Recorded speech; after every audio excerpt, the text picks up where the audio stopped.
धानोऱ्यातील शेतकऱ्यांचे जिल्हाधिकाऱ्यांना निवेदन सादर। पिकाच्या नुकसान भरपाईसाठी शेतकऱ्यांची मागणी। नाल्याचे खोलीकरण करून समस्या सोडवावी। सुधाकरराव देशमुख यांच्या नेतृत्वाखाली शेतकरी आंदोलन। उमरी तालुक्यातील शेतकऱ्यांनी झालेल्या मोठ्या पिकाच्या नुकसानीबाबत जिल्हाधिकाऱ्यांना निवेदन दिलं। सततच्या अतिवृष्टीमुळे शेकडो एकर शेती पाण्याखाली गेल्याने शेतकरी संकटात सापडले आहेत। राष्ट्रवादी काँग्रेस पक्षाचे शेतकरी नेते सुधाकरराव देशमुख धानोरा यांच्या नेतृत्वाखाली शेतकऱ्यांनी जिल्हाधिकाऱ्यांकडे ठोस मागण्या मांडल्या। शेतकऱ्यांना विमा रक्कम तात्काळ मिळावी, हेक्टरी 1 लाख रुपयांची विशेष आर्थिक मदत द्यावी, तसंच रब्बी पेरणी आणि मशागतीसाठी तात्काळ अर्थसहाय्य मिळावे अशी मागणी करण्यात आली।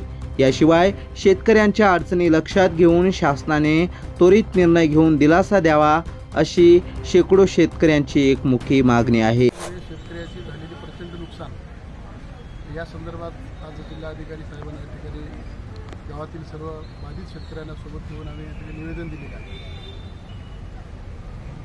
काय मागणी आहे? मागणी नदीकाठच्या शेतकऱ्यांचे नुकसान झालेले आहे। हे नुकसान प्रचंड आहे। पिकाची आणि शेतीची दोन्ही नुकसान त्या ठिकाणी झाली आहे। आता येणाऱ्या काळात रब्बीचं पीक त्यांना पेरायचं असेल तर अगोदरची शेतीला दुरुस्त करावं लागेल, कारण शेतामध्ये 5-5, 6-6 फुटाचे खड्डे त्या ठिकाणी पडलेले आहेत। त्यामुळे पाऊस एवढा प्रचंड होता की 22 डिसेंबर ते 29 डिसेंबरपर्यंत कंटिन्यू पाऊस होता आणि त्या पावसामुळे पीक तर त्या ठिकाणी 1% शिल्लक नाही, पण शेती तुटून गेली।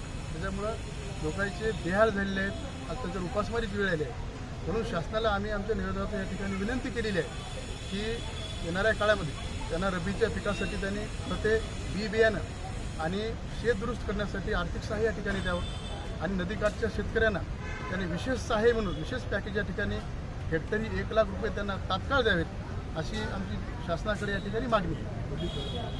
आपण स्वतः जाऊन सर स्थानिकवर जाऊन शेतीची पाहणी केली का? उमरी तालुक्यामध्ये शेतीची मी उमरी तालुक्यातील काही गावं फिरलो। माझ्या गावात सुद्धा नदीकाठच्या शेतीची मी पाहणी केलो। या ठिकाणी आमच्या धानोरा बुद्रुकच्या दोन्ही साईडला जे नाले आहेत त्या नाल्याला प्रचंड पाणी येते आणि नाल्यांचं आजपर्यंत खोलीकरण कधीच झालं नाही। त्यामुळे मध्ये झाडं झुडपं झाल्यामुळं आलेलं नदीतलं पाणी पात्र तिथं शिल्लक नसल्यामुळे सगळं शेतीमध्ये येते आणि शेतीत आल्यामध्ये प्रचंड नुकसान होते आणि यावर्षी तर शेतामध्ये काहीच शिल्लक नाही। त्यामुळे शासनाने त्यांना तात्काळ आर्थिक मदत करावी, विशेष सहाय्य द्यावं यासाठी आमच्या ठिकाणी मागणी आहे।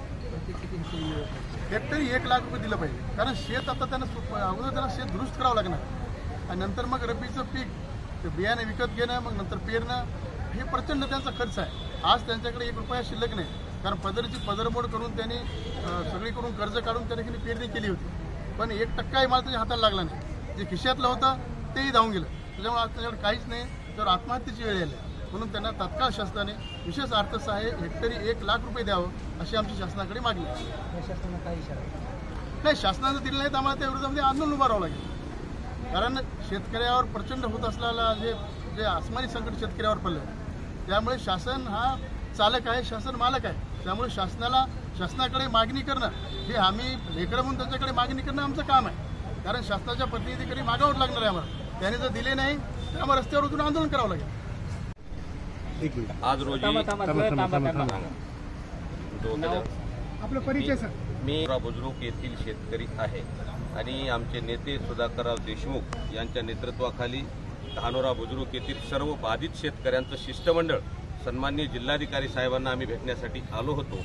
जिल्हाधिकारी साहेबांनी आम्हाला 1 वाजेची वेळ दिलेली होती, पण त्या पावसामुळं आम्हाला बायपास या इकडनं यावं लागलं बारड रस्त्यावरनं, म्हणून आम्हाला वेळ झाला। कलेक्टर साहेबांचा सुधाकररावला फोन आला होता, मला एक VC आहे, म्हणून आम्ही सन्माननीय अतिरिक्त जिल्हाधिकाऱ्यांना आंबेकर साहेबांना निवेदन दिलेलं आहे आणि आमच्या सगळ्याची मागणी एकच आहे की जे आता सगळ्या कर्मचाऱ्यांची संघटना आहे, शेतकऱ्याची संघटनाच नाही। मुकी जनावर हना कुणीही अशी परिस्थिती शेतकऱ्याची आहे। आमच्या गावामध्ये दोन्ही साईडला नाले आहेत आणि त्या नाल्याचं खोलीकरण आज सगळ्यात झालेलं नाही आणि दोन्हीकडच्या नाल्याला एवढा महापूर आलेला आहे की हे बाधित शेतकरी कोणालाच सांगू शकत नाही, शेतकऱ्याचा आवाज प्रशासनापर्यंत पोहोचू शकत नाही। म्हणून सुधाकररावच्या नेतृत्वाखाली सुधाकरराव देशमुखांच्या आम्ही या ठिकाणी सन्माननीय अतिरिक्त जिल्हाधिकाऱ्यांची भेट घेतलेली आहे। आमची मागणी एकच आहे, तुमच्या माध्यमातून सगळ्यात मोठी ताकद असेल तर ती मीडियाची आहे, ते तुम्ही आहात आणि शेतकऱ्याचा आवाज तुम्ही चांगल्या पद्धतीनं प्रशासनासमोर मांडू शकता. म्हणून माझी तुमच्या सगळ्यांना विनंती आहे, सन्मान्य कलेक्टर साहेबांना विनंती आहे, पालकमंत्र्यांना विनंती आहे आणि प्रताप पाटील चिखलीकर साहेबांचं आमचं बोलणं झालेलं आहे. चिखलीकर साहेबांना सांगितलेलं आहे तुम्ही जिल्हाधिकाऱ्यांना निवेदन द्या म्हणून. सगळी शेतीवाडीचे कामं सोडून एवढ्या मोठ्या प्रमाणात या ठिकाणी लोक जमा झालेले आहेत. म्हणून जास्तीत जास्त मदत, आता जसं सुधाकररावांनी सांगितलंय, हेक्टरी 1 लाख रुपये मदत देण्यात यावी. लवकरात लवकर जे काही अस्मानी संकट होतं त्या संकटाला शेतकरी बळी पडलेला आहे, त्याच्या माध्यमातून शासनाच्या आम्हाला बी बियाणं द्यावं, विम्याचे पैसे द्यावेत, शेतकऱ्याला पुनश्च उभा करण्याची उभारी शासनाने द्यावी अशी आमची सगळ्याची मागणी आहे. अधिकारी कार्यालयाकडून या निवेदनाची दखल घेतली गेली असून पुढील कार्यवाहीचे आश्वासन देण्यात आल्याचं समजते. प्रतिनिधी साईनाथ हमदे, आधुनिक केसरी, उमरी.